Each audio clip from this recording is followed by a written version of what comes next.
enough seating for everyone here. It warms my heart to see so many wonderful people here and so many wonderful friends about our flag project. Those of you that don't know me, I'm Matt Van Acker, and I have the honor of serving as the director of the State Capitol Tour Education and Information Service. And for the last almost 30 years, I've had the distinct pleasure of working on an incredible project called Save the Flags. Our project was designed to properly care for, preserve, research, and display an amazing collection of 240 battle flags that were carried by our proud Michigan volunteers in the American Civil War, the Spanish-American War, and World War I. Those flags were originally held within the walls of this magnificent building, originally down the hall here in the South Hall, the first floor, in a military museum, and then in the early 1900s, the flags were placed out here in the Capitol cases in the rotunda here. We're here today to honor several organizations for their incredible, generous support of this project. The Fellowship Lodge, number 236 of Flint, Michigan, and the Michigan Masonic Charitable Foundation, and collectively, the Masons of Michigan. Their donation of $2,000 in honor of the 10th Michigan Volunteer Infantry Regiment will assist us in conserving not only the flags that these proud men from the old peninsular state carried into battle, but the entire collection. We're very fortunate this morning to have several Civil War reenactors who are here today under the command of Colonel David S. Raleigh of the 10th Michigan Volunteer Infantry Regiment. Colonel Raleigh and honorable men of the 10th, would you please post the colors? Color guard, attention. Color detail, post. Forward. March.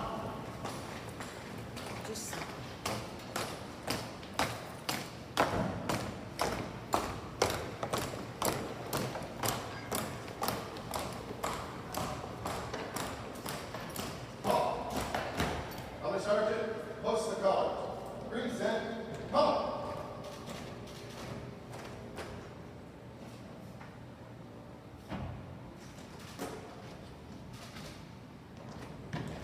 Order, come.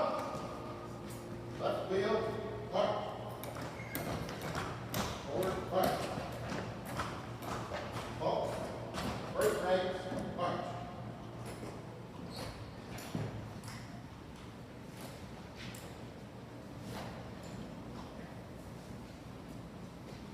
Thank you, gentlemen. If you'd remain standing for a few moments, I did want to mention the flag that was just posted is a very accurate reproduction of the flag of the 10th Michigan Volunteer Infantry Regiment that's being adopted here this morning. I'd now like to introduce Ms. Brianna Greer, Grand Bethel, Honored Queen, member of Bethel number 20, Genesee, Michigan, Job's Daughters International, who will be leading us in the Pledge of Allegiance. Ms. Greer.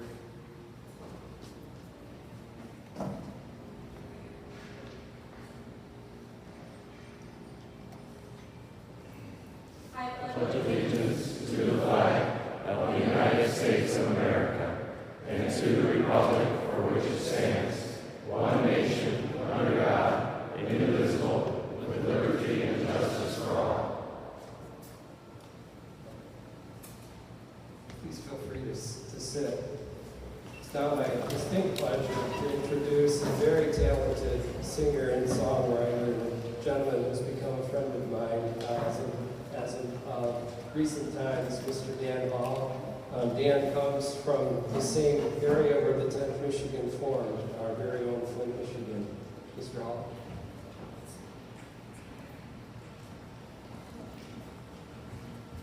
Thank you, Matt. Thank you, David Norris, for writing a beautiful lyric in honor of our fallen brothers.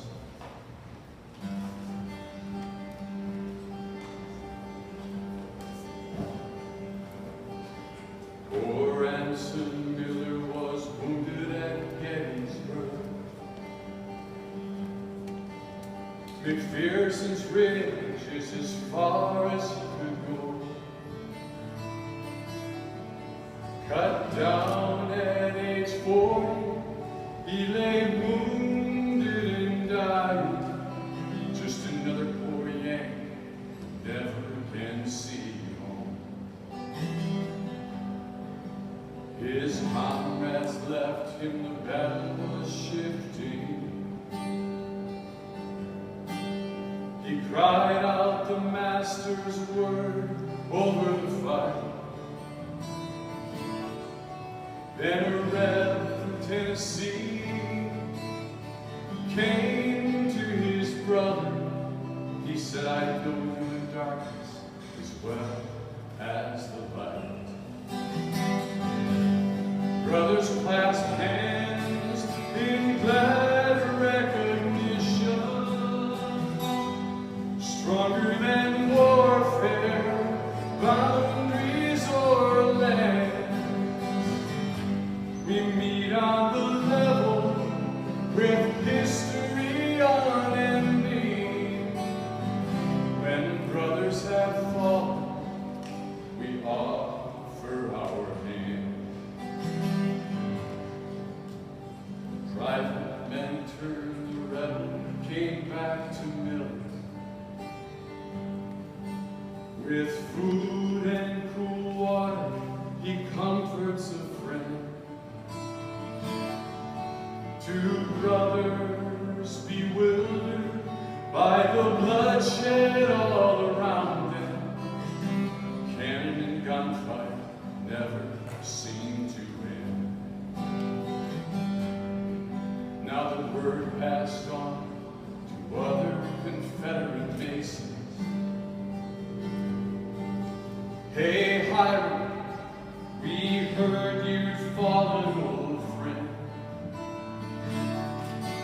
They bound up his wounds and brought him to safety, but could not save their brother in the end. Though warfare and hatred may capture a nation, brothers are brothers wherever they be. Even though miles separate them in drastic divisions, brothers stand proud through all history.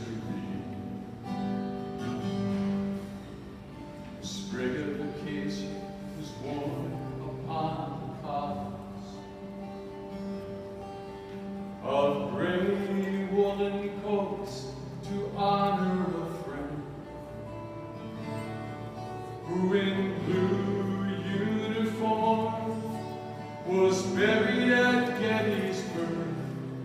Yes, brother loved brother right up to the end. Brothers clasped hands in glad recognition, stronger than warfare, boundaries or lands. We meet on the level with history unending. When brothers have fallen, we offer our hand. When brothers have fallen, we offer our hand.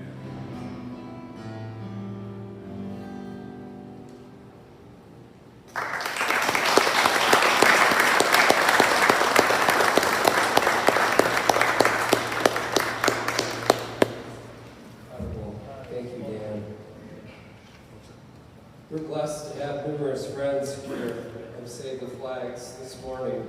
Our honored guests of the Fellowship Lodge number 236 of Flint, Michigan, and the Michigan Masonic Charitable Foundation, and collectively the Masons of Michigan. Mr. Larry A. Inskow, Past Master, Most Worshipful Pope Grand Master. Mr. Philip Jean, Past Master and Worshipful Master, Fellowship Lodge number 236. Mr. Larry L. Judson, Right Worshipful Senior Grand Warden of the Grand Lodge of Michigan of Free and accepted Masons representing the Michigan Masonic Charitable Foundation. Mr. Donald T. Milliken, past Master Fellowship Lodge, number 236. My friend, Mr. David Norris, past Master Fellowship Lodge, number 236. The men of the 10th Michigan, you had a chance to meet earlier this morning.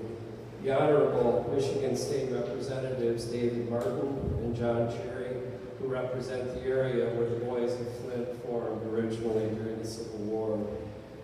Michigan State Capitol Commissioner and Secretary of the Michigan State Senate, the Honorable Margaret O'Brien. Save the Flags Task Force member and friend, Mr. David Downing. David's family was the first family to step forward to adopt the flag in this collection. This adoption marks 188. Thank you, David, for being here. Mr. Maurice Imhoff, Save the Flags member and fellow flag adopter. We honored Maurice for a flag adoption just a few short months ago out on the front steps of the Capitol. And I believe Mr. Randy Fulton, whose family has also stepped forward to adopt the flag carried by 5 Harvey brothers, the 8th Michigan Cavalry Regiment. Randy's come from Tennessee. I get a chance to meet him. Here you are, Randy. Thank you so much for being here. Honored guests, Michigan Masons, please feel free to sit, gentlemen. Thank you so much. Michigan State legislators, Capitol staff, and Save the Flag supporters. To a soldier, a good soldier, the colors of his regiment are a priceless treasure. For their honor, he would willingly submit to any sacrifice. And a stain cast upon them would be a stigma upon his own character. In the hour of peril, he will rally round them, heedless of the din of battle. He considers his life to be of no value in their defense. Frederick Curtenius, Colonel, 6th Michigan Volunteer Infantry Regiment. He considers his life to be of no value in their defense. This from a time and a place when words such as these of valor were common. I had what I've always considered to be the great fortune of being born and raised here in Lansing, Michigan, the capital city of our fine state, quite literally in the long morning shadow of this magnificent building. One of my very earliest childhood memories was of visiting the Capitol with my family. And I remember us standing here in this central rotunda surrounded by what were then the original battle-scarred, bullet-torn, blood-stained flags that our noble Michigan volunteers had fought, bled, and died beneath on the horrific battlefields of the American Civil War in their effort to end the scourge of slavery in this land, in their noble attempt to preserve our very fragile union. It was a memory I still carry with me. I was 4 years old, and now, after the passage of some 50+ years, I stand here in front of you, having been charged with the awesome responsibility of caring for those priceless treasures. Needless to say, it is a responsibility that I do not shirk, an honor that I do not take lightly. For you see, these flags and this project to preserve them have become to me an almost essential part of who I am as an individual, of who I am as a proud citizen of the great state of Michigan, of who I am as an American, and admittedly so, an unabashed patriot. Any one of you who have had the opportunities I have to spend time with this collection, I firmly believe will readily attest to this. These flags have a way, their way of deeply, deeply affecting a person.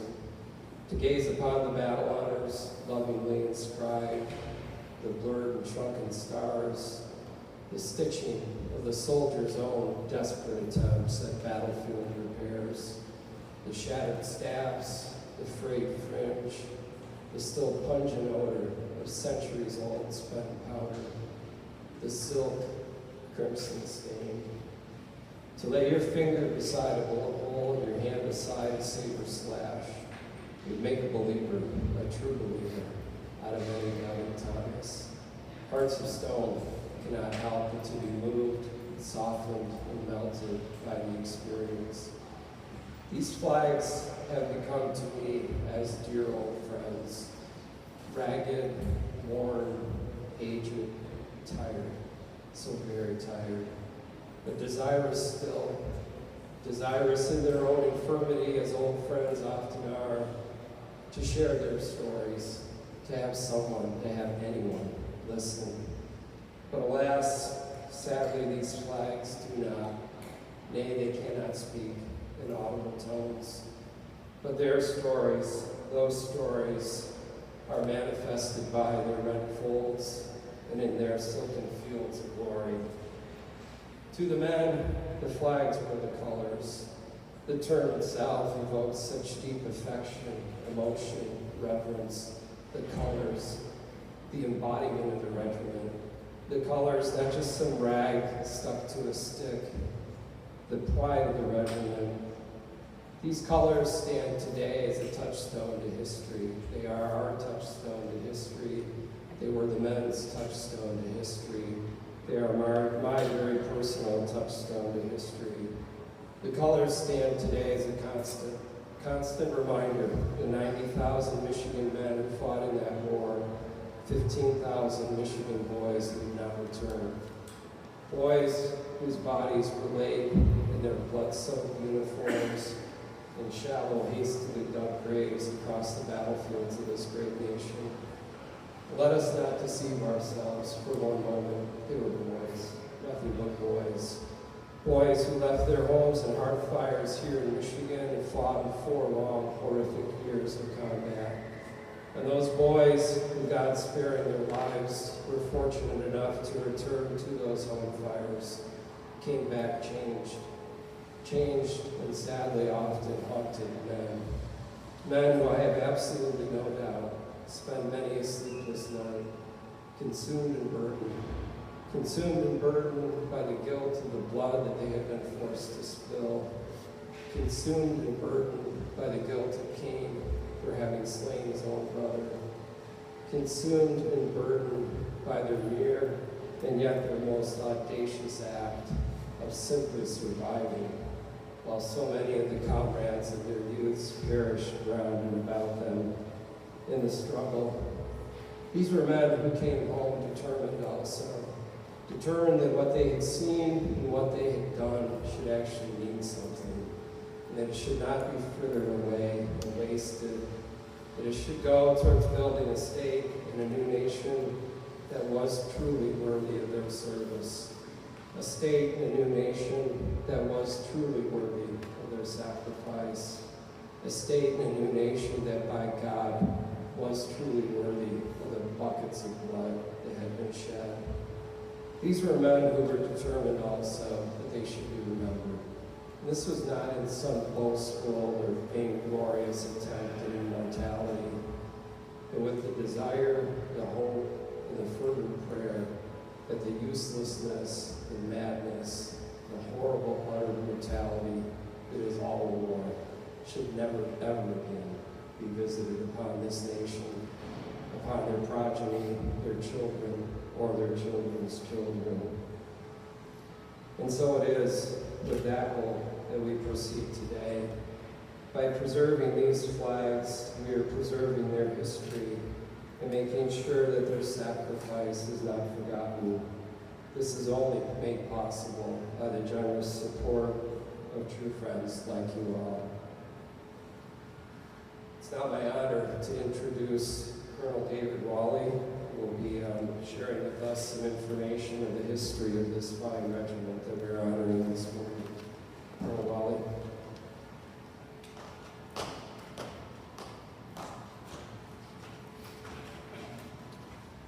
Well, ladies and gentlemen, thank you very much for the opportunity to be here.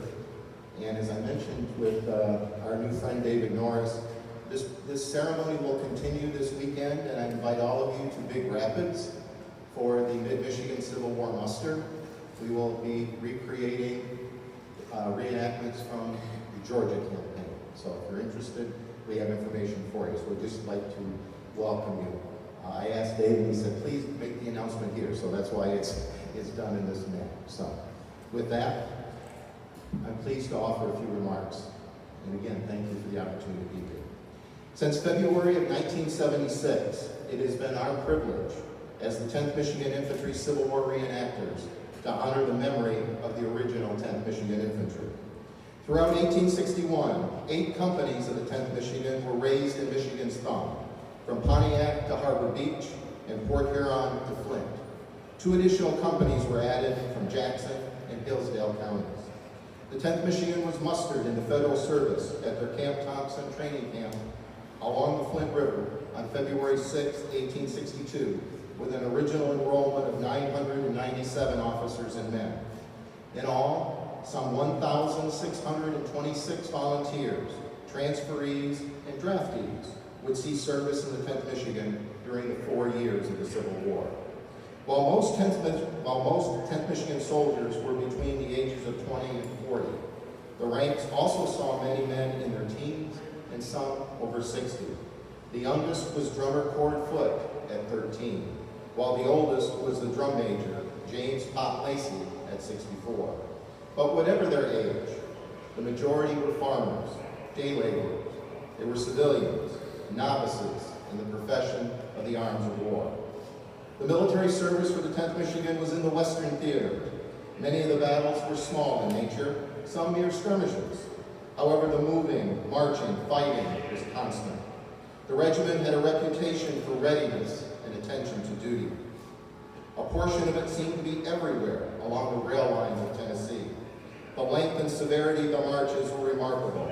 Its foot marches alone aggregated a total of 3,595 miles. The Civil War consisted of nearly 10,500 battles, engagements, and other actions. But Michigan Adjutant General Brown noted that the hardships of campaign are not conducive to literary efforts of biography or general history. There are thousands of Union soldiers who have no credit in the official reports. Such a fact gives us even more pause to remember the soldier of the 10th Michigan. At Jonesboro, Colonel Lum, then in command of the brigade, reported that, finding a gap between our brigade and General Baird's right flank, Major Burnett threw the regiment toward the left, filled the gap, and thus effectively secured the flank. The 10th Michigan advanced bravely, capturing the 2nd Kentucky, parts of the 6th and 9th Kentucky also. Major Burnett was killed in the trenches. Captain Dunphy then took command, continued the charge, and routed the enemy after a desperate hand-to-hand fight. The 10th Michigan was cited for conspicuous gallantry for its actions. It had saved the federal line from collapse, capturing over 400 rebel prisoners, 2 rows of trenches, and several sets of enemy colors. In examining the timeline of the regiment, the 10th Michigan battle flag carried into the trenches at Jonesboro is most likely the very flag we honor today. To look at the 10th Michigan's list of battles, one does not always find a who's who of Civil War major conflicts. While the names of Stone River and Atlanta are well known, the history of the 10th Michigan is also filled with the names of places like Boonville, Antioch Station, Rough and Ready, and Peachtree Creek.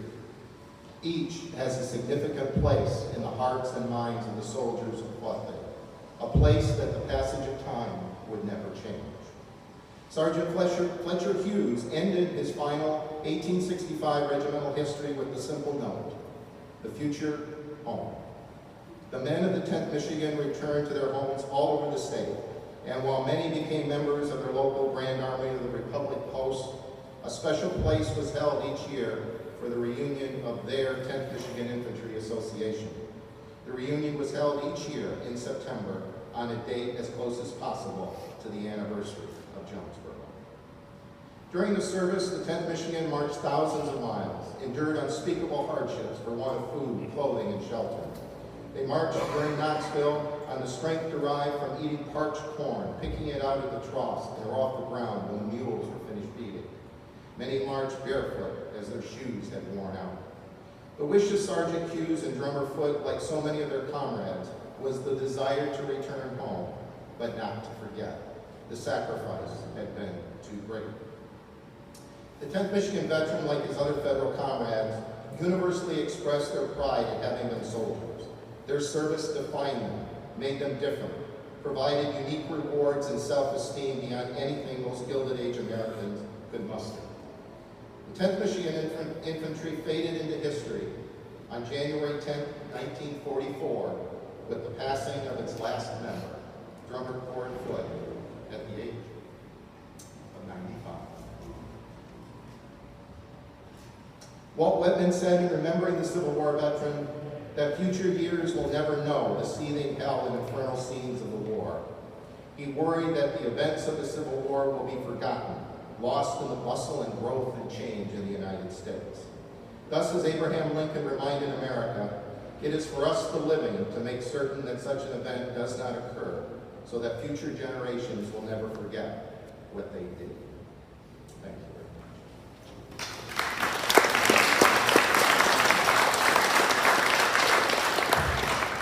Thank you so much, Colonel Raleigh. Appreciate those comments and that history. It's now my pleasure to introduce the Honorable State Representatives David Martin and Representative John Cherry, who represent a large portion of the area where the 10th Boys mustered and organized. I'd also like to call up, if I might please, to accept the tribute that's been prepared. Mr. Philip Jean, Mr. Larry Judson, and Mr. Larry Insco, representing the Masons. Thank you. First of all, I'd like to welcome you to your house. Thank you for coming to Lansing. Most Russell, sir. Pleased to have you here, Russell Master. And Larry's a longtime friend. And, I want to thank, I'm not going to read all the small print that's on here, but it goes with all the dedications, the donation, thankful, all are honored and acknowledged on this document. It's a privilege to do this. Thank the Fellowship Lodge, my home lodge, and also the Michigan Charitable Foundation for the matching funds to make this happen. Now, I have a microphone. I'm not going to read this. I would like to give about 30 minutes to share. You want to step up front for the photograph? Sure. I should also recognize my parents are here. My father is a former Civil War reenactor, and we are descendants of a Michigan Civil War veteran. It's my pleasure to present the tribute to the Fellowship Lodge thank you for the work that the wonderful brother Norris did to bring the excitement to the lodge to make this happen. It's quite an honor and pleasure to have this.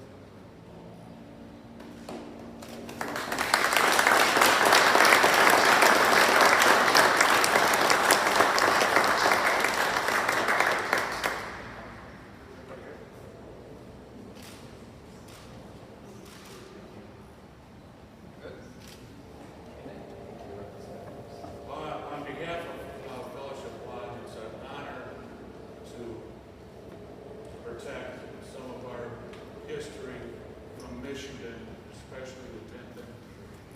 We're so honored to do that, and hopefully we can possibly do something more in the future. So thank you.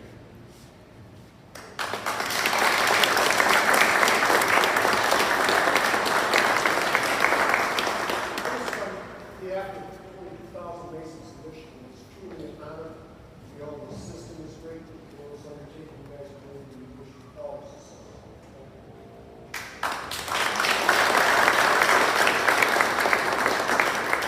Brother Masons, if you'd like to stay up, I think someone said something about a check.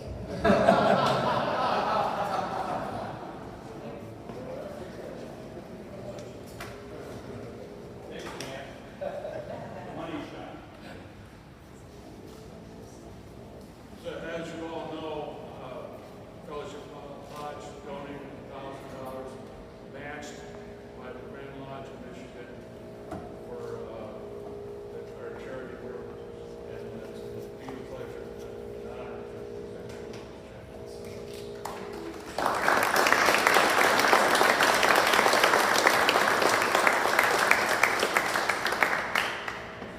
Trying to figure out how to get this in my wallet. I did a flag adoption in the Detroit area a number of years ago from a school. A student for the collection, and they presented me with a check that was about 6 times the length of that one.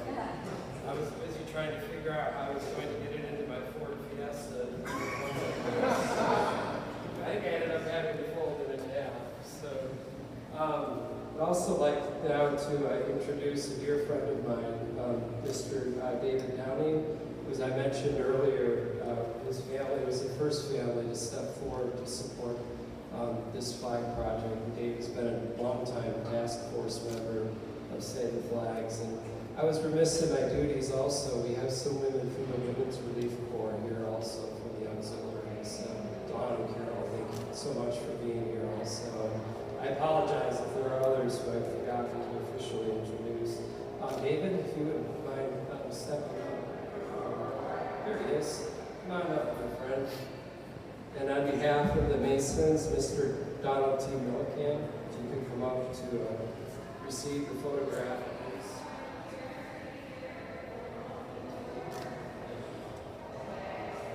I'm trying to twist David's arm to get him to share some of his family history with you briefly.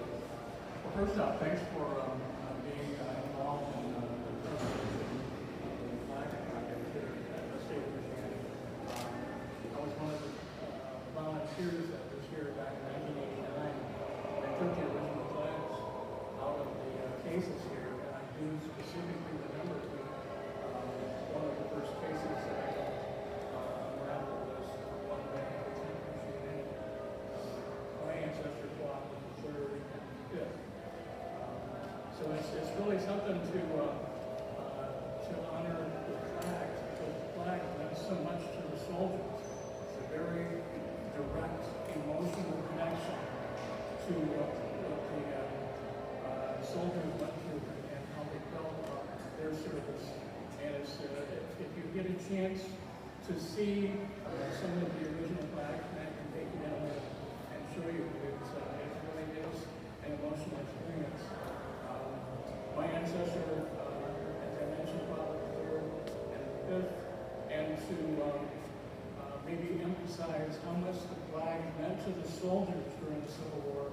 My ancestor was awarded the Medal of Honor for capturing the Confederate flag at the Battle of Sailor's Creek. That flag is actually been preserved and is in Richmond. And then the flag that my ancestor fought with under the 3rd and the 5th Michigan, they're all here. So it really is something that I really encourage you to go see these flags in person if you can. And it's my honor to be here, to be a part of the Save the Flags project, and to be here with you today and to present you with this photograph. And again, if you want one of those, I'm sure Matt will be able to get you copies of these. But this is a copy of the 10th Michigan flag, and as part of your adoption, this is going to be turned over to you. Thank you very much. Thank you.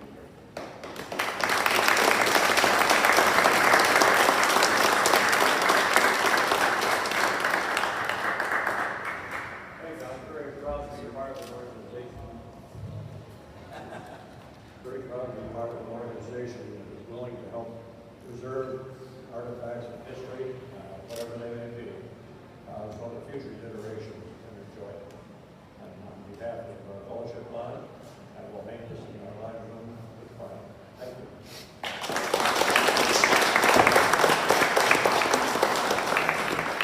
It's my pleasure to introduce to you again Mr. Dan Hall.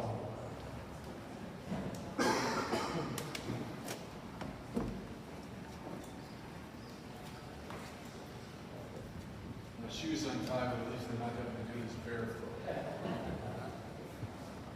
First, So repeat after me. Talman Tom and Colonel Lund. Talman Tom and Colonel Lund. Marching down from Michigan. Marching down from Michigan. Most went with Sherman to the sea. Most went with Sherman to the sea. The 10th Michigan Infantry. 10th Michigan Infantry. You ready? Talman Tom and Colonel Lund. Talman Tom and Colonel Lund. Marching down from Michigan. Marching down from Michigan. Most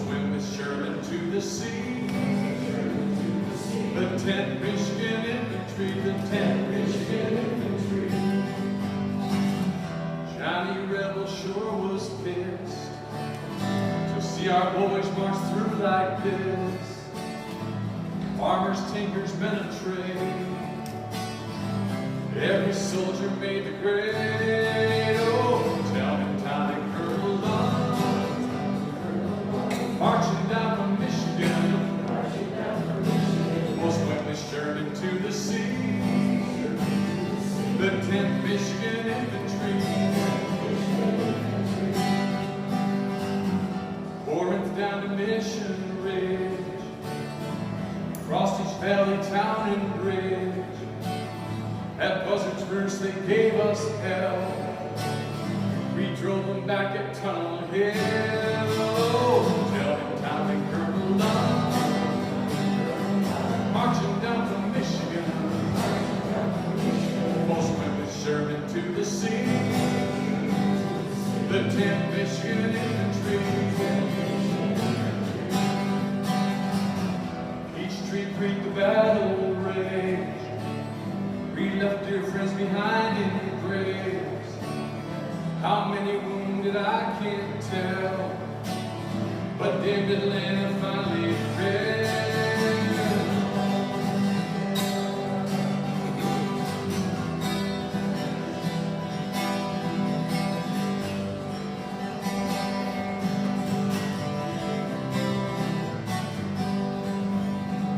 That dreadful war was finally won. We marched parade in Washington, past the White House draped in black. Poor Abe Lincoln won't be back. Oh, tell him Tommy, Colonel Lund, marching down from Michigan, most went with Sherman to the sea. The 10th Michigan Infantry, our battle flag in Lansing lays. Most of us are in our graves, but we left sons and daughters too, if there is ever work to do. Oh, tell him Tommy, Colonel Lund, marching down from Michigan, most went with Sherman to the sea. The 10th Michigan Infantry, the 10th Michigan Infantry, the 10th Michigan Infantry.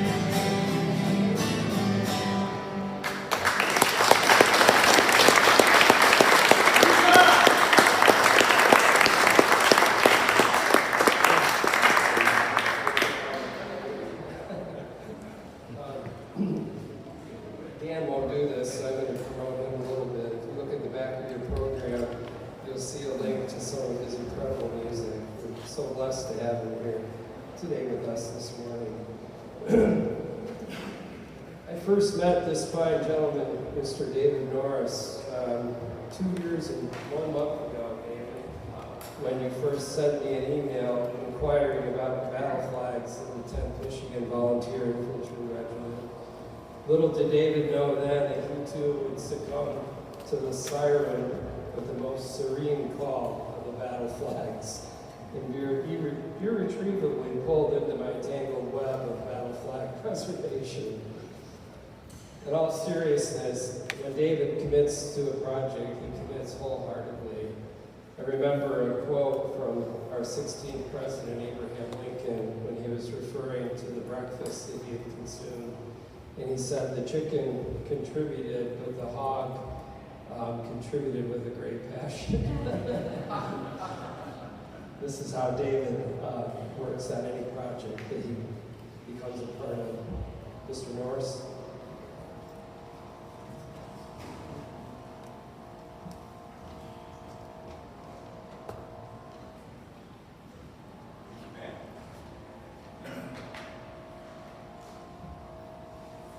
This guy has got to be such a good friend of mine from the email from the stupid constituent that the state representative sent over to him, and indulged me in making the battle flag of the 10th Michigan Infantry. So My good friend, Worshipful Master Phil G. asked me to bring some remarks today, and I'm honored to do it. And now this whole thing is starting to actually become fun. One of the things I wanted to be able to talk to you about is Fellowship Lodge, for those of you who may not know us. And I tried my best to write about it, and then I realized you cannot describe Fellowship Lodge, and so you just need to ramble through it. Fellowship Lodge was born in the offices of the Buick Motor Division in Flint, Michigan. In fact, Fellowship Lodge was formed by auto pioneers in Flint. We are a historic lodge. Now I say that, and I'm glad that our most worshipful Grand Master is here, because if you think that you have to contend with recalcitrant lodges today, I can guarantee to you that Fellowship Lodge was the most arrogant, entitled, pushy, dynamic, and wonderful group of men that a Grand Master would ever have to deal with. As I said, they formed in the offices of the Buick Motor Division in Flint. Our first worshipful master was Katie Durham, who was the manager of the Buick Motor Division. And so they decided to set up this lodge, which is like a wonderful thing. But many headaches for our Grand Master. Because they set up the lodge, and they decided early they were manufacturers. And so during the day, they made Buicks. And on Monday nights, they made Masons. And that's how it started. And then our first dealings with the Grand Master was a stop work order. Have you had to issue one of those yet, Grand Master? I'm telling you what, you don't have to deal with any lodges like Fellowship Lodge. They had a stop work order because they were making Masons. And the Grand Master said, wait a minute, we have set your lodge up, we have chartered it, but we have not installed your officers. It is ancient historic tradition that the Grand Lodge installs your officers. We haven't done that yet. You can't be making Masons. So they stopped work. Went through that little technicality of many hundreds of years of Masonic history. And then once again, Fellowship Lodge was on to making Masons. That's what they wanted to do. And all was going well until their next dealing with the Grand Master of Masons of Michigan, a stop work order. What possibly could be going wrong now? Well, the Grand Master found out that Fellowship Lodge was holding 2 degrees at the same time. They were holding a fellowcraft degree on the York floor and an inter-apprentice degree on the blue floor at the same time, 2-degree teams. Making Masons. So, once again, the Grand Master had to stop work and said, one charter, brothers, one lodge. So you open lodge wherever you have that charter. You can't be in 2 places at one time. So those were the first wrinkles that started out from there. And I don't think we're as imperious now as we once were with our great people. We hope we don't give you much trouble. But they were men that were dedicated to Flint, and we're proud to be part of them. I mean, to give you an idea of Fellowship Lodge, Katie Durham was the manager of Buick Motor Division. Most of his administration, they were the members of Fellowship Lodge in the offices. My grandfather, Ray Kurtz, was purchasing director for the entire Buick Motor Division. He was a charter member of Fellowship Lodge, and his best friend was also a charter member of Fellowship Lodge. In fact, they were such close friends, my Uncle Walt is named after this friend who happens to be Walter Chrysler, who formed the Chrysler Motor Division. So anyway, that's kind of our pedigree, and we're delighted to be a historic lodge and appreciate these flags. When I proposed adopting the flag of the 10th Michigan to Fellowship Lodge, it was a unanimous vote. And we were proud of Flint, we're proud of the 10th Michigan Infantry in Flint. And it started that I wanted to see what that flag looked like. Because for those of you who go with us today over to the archives to see the actual battle flag that was flown with the 10th Michigan, in fact, at Peachtree Creek, a very pivotal battle. It's only 21 of its 35 scars still exist. It's torn and tattered by Confederate gunfire and age. And it's still a beautiful little flag. I had to trace threads, actually, literally, to figure out exactly the star configuration and the lettering. And Matt helped me to get that put together. These men fought in the Western Theater hard and were on their way basically to the end of their enlistment. And at that time, Sherman decided he wanted to kick in the door to Georgia. And they had been fighting again in the Western Theater, and the 10th Michigan was the strong fist of the Army of the Cumberland. I will tell you, they were tough fighters, and they had been all the way through. And so they're ready to be furloughed and to go home. And they had one more mission for them, and that was to take the Confederate positions at Buzzard's Roost in Georgia. And I don't know if you've ever driven down to Florida, and you go through that area of Georgia with those high embankments on either side around Rossville, Georgia, that escarpment, that's what the 10th was assigned. And so that battle began, and actually the 10th Michigan took everything they needed to take. And the only reason they had to be withdrawn is they couldn't be supported because of the tremendous Confederate gunfire. And so they were pulled back. And then Sherman shifted them around along with the rest of the army, and they swept around to Tunnel Hill. And they took Tunnel Hill, and they were in Georgia. The original battle flag of the 10th Michigan was greatly devastated with the gunfire of those times in the Western Theater. It was greatly devastated. Colonel Lum had a brand new battle flag made for his infantry. And what you will see today in the archives is that flag that we reproduced. You'll notice Tunnel Hill is the last battle honor that Lum had put on that flag that they took on their march to the sea. The beautiful thing about Freemasonry, and that we are a historic lodge, and we are a historic people, and tradition and history is very important to us. And the idea of save the flags and saving these banners is a perfect Masonic charity. Not only because many of our brothers fought in these regiments and died, but that Masons on both sides of that great conflict, at the end of the day, they were brothers, Confederate or Union.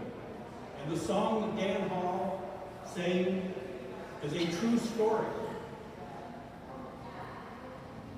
The brochure that you have has the photograph of the beautiful monument at Gettysburg. And at Gettysburg, that monument depicts the time when General Louis Armistead is dying. He's being attended to by Captain Thomas Bingham, who was an aide to General Reynolds. Reynolds was also wounded at that time in that battle, same battle. And yet, when the battle was over, Brother Masons attended to Brother Masons. It made no difference if you were Confederate or you were Union. If you were a Brother Mason, it was recognized. And in that song, Anson Miller is attended to by Sergeant Mentor. Not able to save him, but giving him care and consideration. So the Masonic Order is so tied into history, military history, from George Washington at Valley Forge to our people in this great division when so much of our Union was torn apart, and in mending that Union. Now, I'm really delighted that when I was creating this flag, which is kind of the devil, actually. I mean, I have no idea how many emails you had to get for me to figure out, measure this and do that, and stretch this out. But part of what happened is I was able to get in touch with two other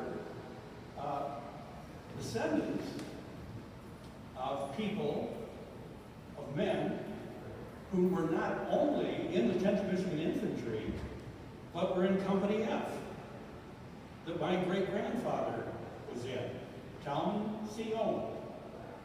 And Talman Owen, I just became amazed how many times that there is still existing writing that he is mentioned in being wounded at Peachtree Creek, because that was a critical battle. And so in making this flag, I got to be in contact with Randy Fulton and my pal Lynn Nolan, and Lynn's great-grandfather Owen Nolan, not to be confused with Talman Owen. He was wounded in the same battle at Peachtree Creek, and Levi Clark wrote about it. He kept a daily journal of the March to the Sea, of all of those things. And it is just so epic to remember the sacrifices they made. And at Peachtree Creek, I can't underline it enough that when the Confederate Army attacked Sherman's army at Atlanta, they knew the only way they could push Sherman back was to fold the far right line of the Union Army. And who was at the fight far right of the Union line? The 10th Michigan Infantry. In fact, they weren't originally there. 10th Illinois was there, but they put the 10th Michigan out in front of them when they realized how serious it was, and the 10th Michigan fought and held all day. And many were wounded and many died, but they held that line at Peachtree Creek, or Sherman would have never been able to start the siege of Atlanta. And the 10th Michigan suffered for weeks and weeks and tedious weeks, subjugating Atlanta. In fact, they had no sympathy for Atlanta, I can guarantee you. They would sometimes have to sleep under arms at night, hearing balls whistle over their head as they were trying to take the city and push the Confederates back. And I told Randy that I was quoting from his great-great-grandfather's journal, The March to the Sea, and there was one notation. He would have a couple of paragraphs, or a couple of sentences in there of each day and what was going on. And I'll always remember, and I broke out laughing, and it said, October 16th, 1864, left Atlanta at 11 o'clock, burnt it before we left. They had absolutely no interest in having any place for the Confederates to return. Anyway, I hope many of you will be able to go over to the museum with us today to see the actual battle flag. And I know that Matt will pull out if there are flags that you are aware of other units. I told Matt that the first time he indulged me to go over and examine the flag, it's like being in church and being in this area where all of these original flags are stored from all those battles and all of the men who died and suffered and sacrificed for this union.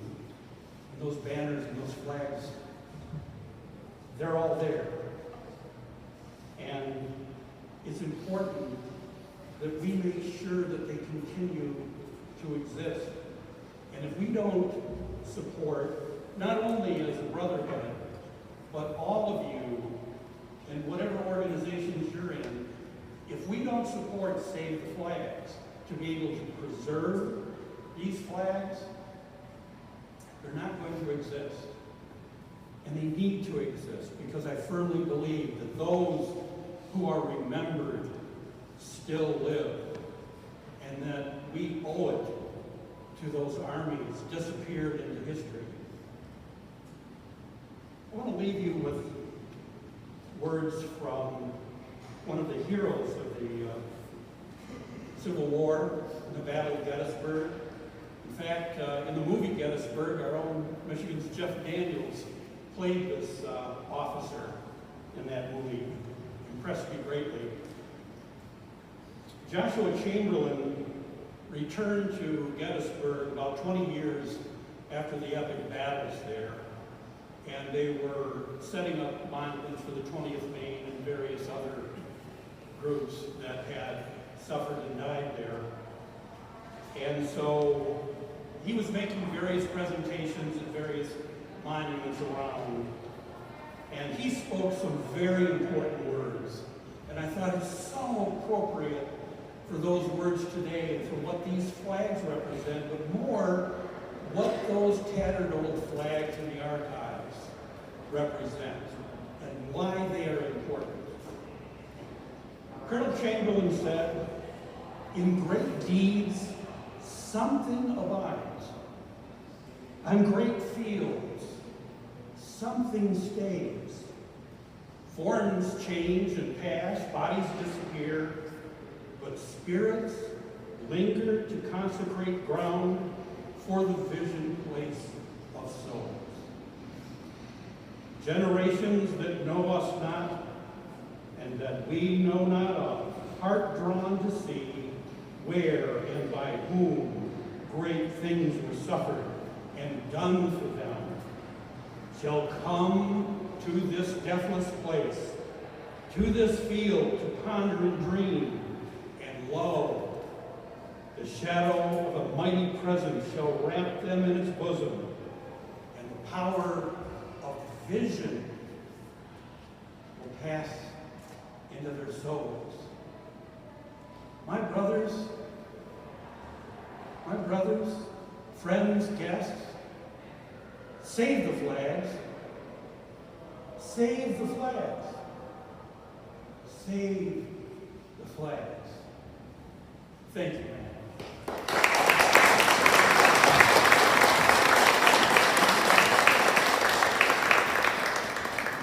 Thank you so much, David.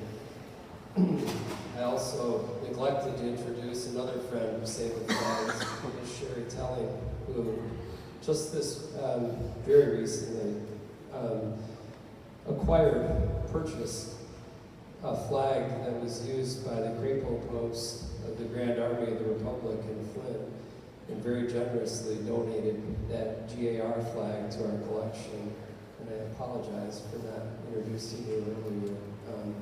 It's thanks to people like Sherry and David and all of you that this project has gotten to the point it's at today. Does the passage of the minutes, the hours, the days, the weeks, the months, the years, the decades, or even the centuries diminish the sacrifice of these proud men and their families who gave so much to end slavery in this country and to preserve our union? Does the physical distance from the great shores of Michigan to those battlefields afar diminish that sacrifice. Let us go forth then today from this ceremony with grateful hearts for the generous support offered by these incredible Masonic brothers. Let us also go forth today newly committed to remembering the sacrifices of the 10th Michigan Infantry Regiment and newly committed to caring for these priceless artifacts of their service. This is a great day to be a Michigander. Gentlemen and Colonel Raleigh of the 10th, would you please retire the colors?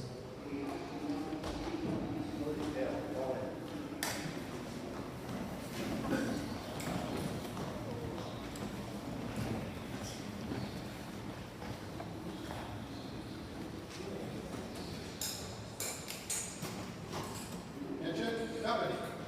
Kelly Sergeant, retrieve the colors. Freeze, set, pump.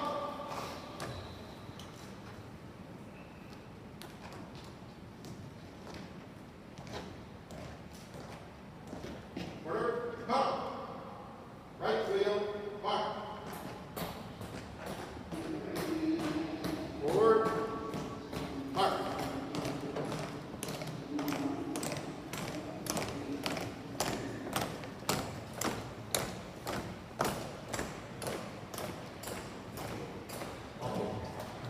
Again, to thank you all for coming to this morning's event. There has been a light lunch that's been ordered, an informal lunch with box lunches that are positioned down the west hallway if you'd like to retrieve a lunch and a beverage. And you can either have a seat here or we have an orientation room downstairs in the ground floor. Or if you'd like to retreat to the front lawn, you're welcome to go out there too. And after lunch, we'll be reconvening for those of you that are able to stick around and join us at the State Historical Museum, just a couple blocks west of here. I don't have the time. What time do we have? It's just whenever Yeah. we're done here. It's, I'm thinking about 1 o'clock or so, we'll reconvene there.